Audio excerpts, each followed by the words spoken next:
I was trying to find a story that didn't just relate to the Chamorro people, but related to all indigenous communities. This notion of, are we enough? Is my culture enough? Is who we are enough?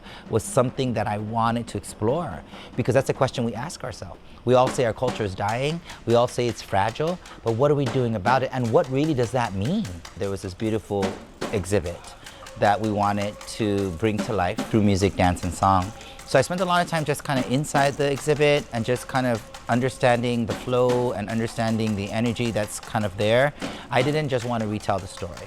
I wanted to make it real, as if this was you, the average indigenous person living the experience together.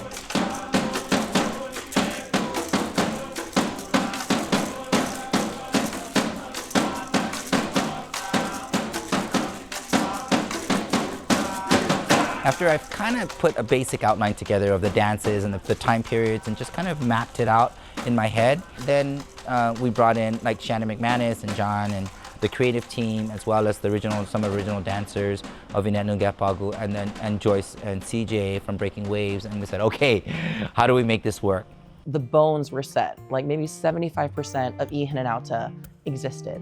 But the thing that Vince called us in to do was to kind of, how do we weave all of these things together? And I got to sit with Vince and see the vision board, got to see where the scientist kind of cooks up his, formulas. You'll see my storyboard up there, where it just started with a few dances, a few eras. Then it started to get a little bit more complex, like how do I add in multimedia? How do we show all the multiple facets of what it means to be Chamorro, right? Like there are different ways for us to approach how we tell our story. It needed to feel real. It needed to feel like that was them. That, oh yeah, it's our ancestors, but really, who are our ancestors? It's not just these ancient Tautaumona.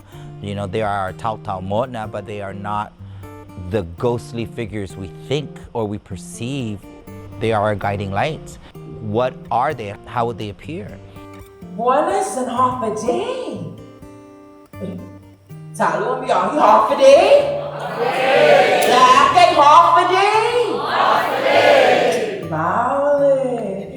So Auntie Sin was developed to be that, in your face, Chamorro auntie that's gonna tell it like it is. I got to kind of infuse with myself and all the other Magahagas and lovely women in my life. And I think with little Anina, so we were like, how do we incorporate youth into the production as well? What does it look like if I write for like a little girl or a little boy, and when they get to tell the story, and what happens, what changes, the way in which Auntie Sin would talk about history and the way the little girl would speak immediately became super easy for me to write, because I was like, how would I want to speak to my little niece if she had those questions?